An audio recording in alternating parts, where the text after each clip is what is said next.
Magandang gabi mga masters, bali ngayon po ay 8 videos po ma-upload ko po sa aking YouTube channel. Tama nga mga masters, 8 videos. Yon, what's up mga masters? Nandito na naman tayo sa panibagong araw, panibagong kabanata na naman ang pagsasama-samahan natin ngayon guys.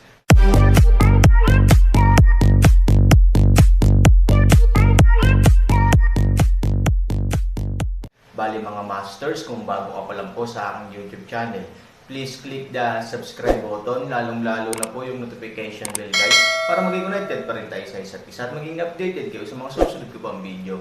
Bali mga masters, bago natin umpisahan ng kwento ay mag-shoutout po muna tayo para sa mga solid nating tagapakinig. Shoutout kay Pence Amo, shoutout kay Paul Banzuela, shoutout kay Aurea Lib. Yun na nga mga masters, no? Bali hindi na ito patagalin. In 3, 2, 1, let's go!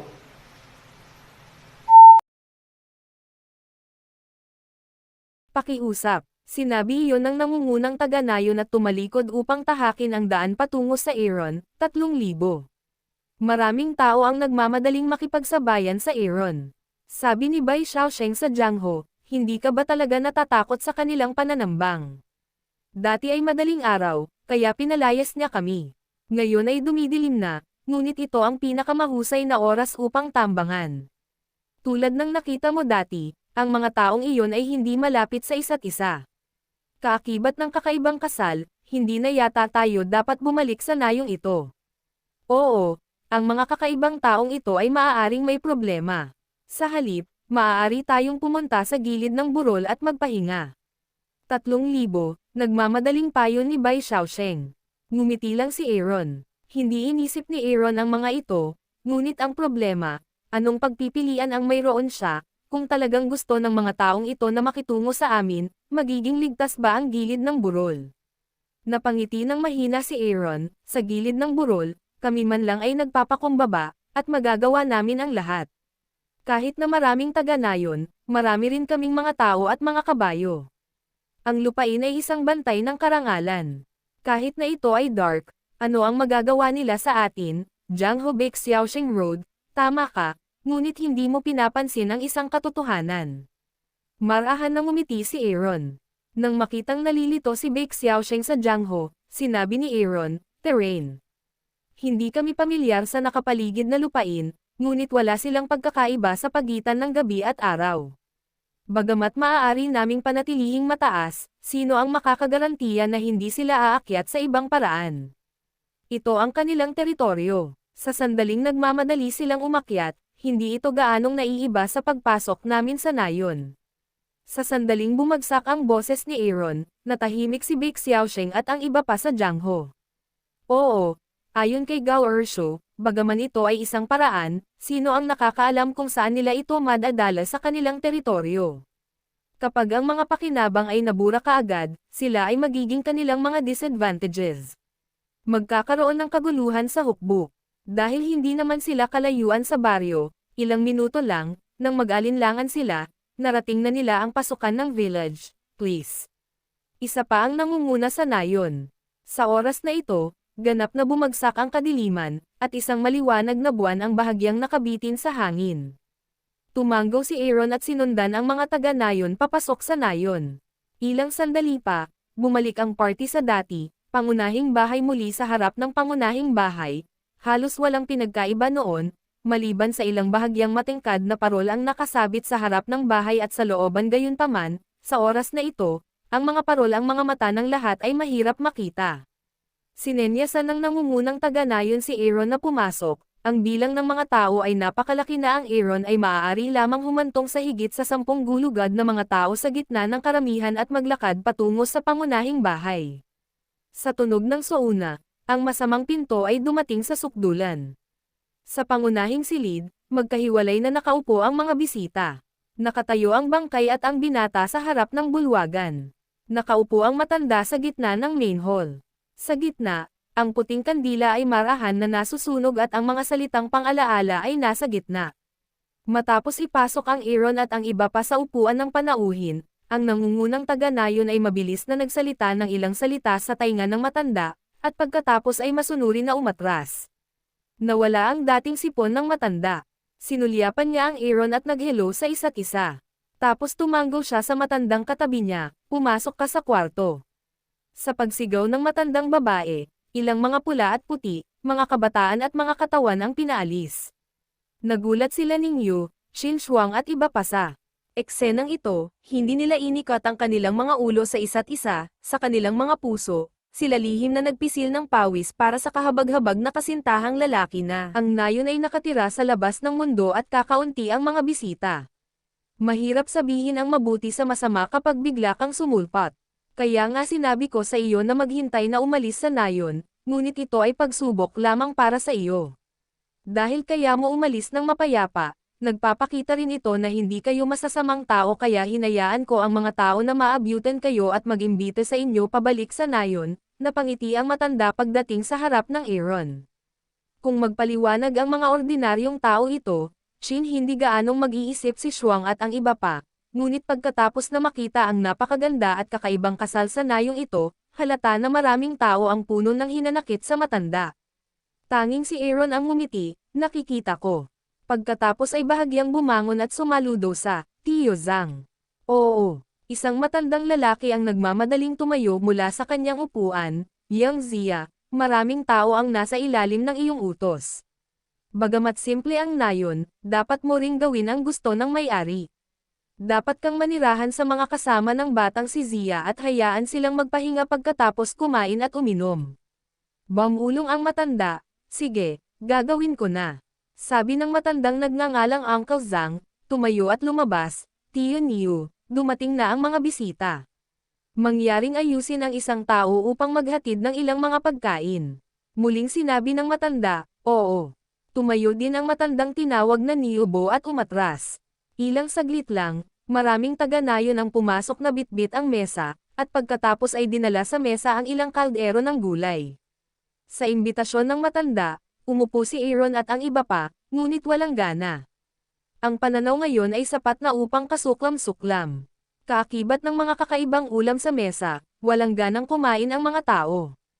Halos lahat ng bagay ay itim. Mayroong ilang mga pinggan. Sinabi mo na ang mga ito ay mga panloob na organo na hinukay mula sa bangkay, at walang sino man ang magdududa na ito ay hindi, mga Ginoo, ilipat ang mga chopstick. Walang kaabnormalan ang matanda, ngumiti lang ito. Pagkatapos ay pumulot ng isang piraso ng pagkain at namuna sa pagkain. Nakatingin lang sa mga gamit ng matanda, agad na ikinabot ni Ning Yu at ng iba ang hugis ng ulam sa ilang kakaibang laman loob o iba pang mga kasuklam-suklam na bagay, at pagkatapos ay nakita na ang matanda ay masayang kumakain, at halos iluwa ang isa-isa sa lugar, mga Ginoo, hindi ba ang pagkain sa iyong panlasa? Nang makitang wala sa Aaron at iba pa ang may chopstick, napansin ng matanda sa oras na ito at awkward na tumingin sa lahat. Gayunpaman, bagamat nakangiti pa rin ang matanda, halatang may hindi mahahalatang kalungkutan at kababaan sa kanyang mga mata. Sa pag-iisip nito, ngumiti si Aaron, hindi. Sa sandaling bumagsak ang boses, kailangan mong kunin ang mga chopstick sa lugar. Halos sa oras na ito, mabilis na inabot ni Wang Siman ang Aaron at nagmamadaling sinabi, anong ginagawa mo, Aaron? Ang mga bagay na ito. Paano mo makakain ang mga ito? Sabik na sabik si Wang Siman kaya hindi niya magawa. Ang kanyang mga tampok sa mukha ay baluktot, oo, 3,000. Manatili na lang tayo. Huwag kumain ng kahit ano. Nagmamadali din si Jiang Hobei Xiaosheng. Nang tingnan ang nag-aalalang hitsura ng lahat, sumimangot si Aaron, kung hindi ka kumain, hindi mo iginagalang ang iba. Respeto. Anong respeto ang kinakausap mo sa mga ganyang tao? Wang Siman nag-aalalang sabi, siguro dahil na rin sa sobrang excited, pero medyo malaki ang sinabi niya na bahagyang narinig ng mga matatandang naruroon at ilan pang matatanda. Agad na kumunat ang noo ng matanda at medyo hindi nasiyahan, Miss, anong ibig mong sabihin? Nang makitang ang mga salita ay hindi sinasadyang tumagas, si Wang Siman ay natigilan din. Paimpol niyang binasag ang garapon, anong ibig kong sabihin, hindi mo ba naiintindihan? Then he murmured, halata naman na sinusubukan lang intindihin at kunwari nalilito. Mabilis na pinandilatan ni Aaron si Wang Siman, na nagpapahiwatig na hindi siya dapat maging bastos. Nang marinig ng matanda ang tunog, sa wakas ay hindi na niya napigilan. Galit niyang tinapik-tapik ang mesa at bahagyang umangat, bastos ka talaga girl. Bastos ako. Nag-alab din ang init ng ulo ni Wang Siman. Tumayo siya sa kinatatayuan at malamig na sinabi, kailangan ko bang maging magalang sa mga taong katulad mo? Kawawa naman ang binata kanina lang. Pinilit mo siya. Nakakadiri kang tao, kinakausap mo pa ba ako? Nang marinig ang pang-aabuso ni Wang Siman, bahagyang natigilan ang matanda, pinilit ko. Ngayon lang ang binatang iyon. Makipagtalo ka pa ba? Malamig na sabi ni Wang Siman, walang katotohanan. Malakas na hinampas ng matanda ang mesa, anak ko ang binatang iyon. Bakit sophistry? Sa sandaling lumabas ang pangungusap na ito, lahat, kasama si Wang Siman, ay biglang nagmukhang tanga. Anak mo, ito ay talagang hindi ka panipaniwala. Nakita kong ginagawa ang mga bagay na ito para sa namatay kong anak. Kahit na ang pag-uugali ay napakasama, hindi bababa sa mga magulang ay maaaring magkaroon ng isip na mag-alala tungkol sa kanilang mga anak. Kahit na hindi nila maintindihan sa ilang lawak, maaari nilang isipin ito mula sa antas ng pagmamahal sa pamilya. Pero hindi naman katanggap-tanggap ang paghahagis ng patay sa sarili niyang anak. Sarili nilang laman at dugo yan. Paano kayang saktan ng mga magulang ang kanilang mga anak? Alam mo, pagkatapos ng lahat, ang bagay na ito ay palaging mabuti para sa mga patay, ngunit hindi para sa mga buhay.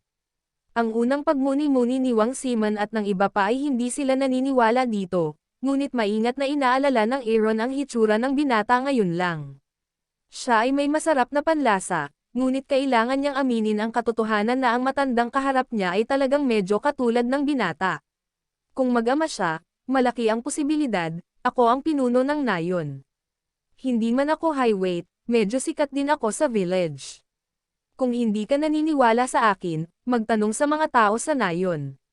Nang makita ang mga ekspresyon ni Wang Siman at ng iba pa, galit na sinabi ng matanda. Si Wang Siman ay hindi nasiyahan at subconsciously gustong pabulaanan. Sa oras na ito, mabilis na tumayo si Aaron at bahagyang sumaludo. Siya ay nagsabi ng paumanhin, ulo ng nayon, mangyaring huminahon down. Bata at energetic ang kaibigan ko. For a time, medyo reckless siya. Kung nagkasala siya, gusto pa rin niya si Haihan. Tumayo si Aaron at humingi ng tawad, na naging dahilan upang medyo hindi nasisiyahan si Wang Siman, ngunit wala na siyang masabi pa. Kinailangan niyang italikod ang kanyang ulo na nanlulumo. Ngunit ang matandang pinuno ng nayon, nang marinig ang taos-pusong paghingi ng tawad ni Aaron, ang kanyang galit ay nabawasan ng husto, bahagyang tumango, at tinanggap ang paghingi ng tawad ni Aaron. Mabilis ding dinampot ni Aaron ang alak sa mesa at sinenyasan na lahat ng mga tao niya ay itinaas ang kanilang mga baso. Noon lang siya nag-toast sa matandang punong nayon at iba pa. Kapag naubos na ang alak, pansamantalang mawawala ang pasasalamat at hinanakit. Ibinaba ng matandang pinuno ng nayon ang kanyang baso at dahan-daang sinabi, sa katunayan, marami kayong hindi pagkakaunawaan, at maaaring hindi kayo ang lahat ng sisihin.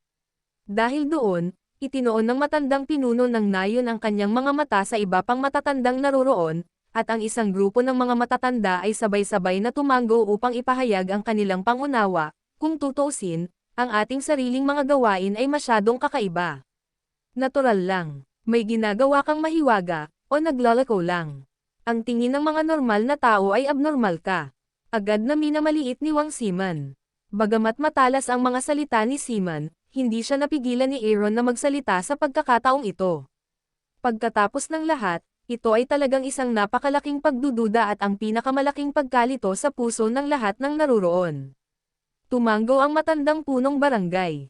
Malinaw, naintindihan din niya ito at bumantong hininga, ito ay isa ring walang magawang hakbang.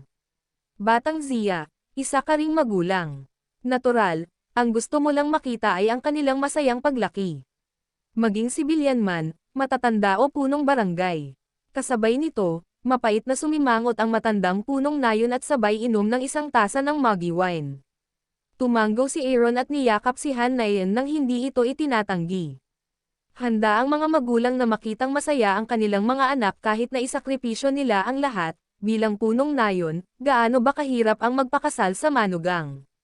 Marahan na sumimangot ang nagyayelong buwan.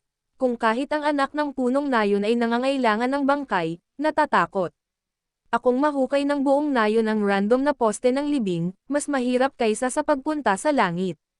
Napangiti ng mapait ang matandang punong nayon, bagamat ito ang una naming pagbisita, makikita rin namin na maunlad pa rin ang baryo at hindi kakaunti ang mga babae. Bakit mas mahirap kaysa sa pagpunta sa langit? Kakaibang tanong ni Aaron, sigurado ang punong nayon na hindi kakaunti ang mga babae, ngunit ang makakuha ng asawa ay kasing hirap ng langit, ngunit hindi ito nauugnay sa mga tao. Napangiti ng mapait ang matandang punong nayon, ano ang ibig sabihin nito? Batang Zia, isa lang ang kilala mo, hindi ang isa. Mahinahong sabi ng matandang pinuno ng nayon, gusto kong marinig ito ng detalyado. Aaron Road. Tiningnan ng matandang pinuno ng nayon si Aaron at ang mga matatandang tao sa paligid niya. Lahat sila ay umiling at napabuntong hininga ng mapait. Pagkatapos, mapait na ngumiti ang matandang punong nayon at sinabing, dahil tayo ay mga bisita, mayroon tayong isang pagkain, magpahinga ng isang gabi at umalis sa lalong madaling panahon. Sarili nating problema lang ang mga ito, not to mention. Ang punong nayon ay mapagpatuloy at maginhawa para sa amin. Kung may gagawin ang punong nayon, maaari rin nating sabihin ito ng direkta. Baka may maitutulong tayo sa isa o dalawa. Hindi naintindihan ng Aaron. Oo, punong nayon, kung nahihirapan ka, pwede mong sabihin ng diretso, sabi din ni Moyang. Yun na nga mga masters, no? Bali panibagong kabanata na naman yung natapos natin ngayong gabi. Muli, maraming salamat po talaga sa walang sawang suporta po sa aking YouTube channel na talagang inaabangan nyo po ang bawat upload ko po. Bali mga masters, magkita-kita ulit po tayo bukas ng gabi at ngayon po ay magpapaalam po muna tayo. Bali mga masters, bye-bye!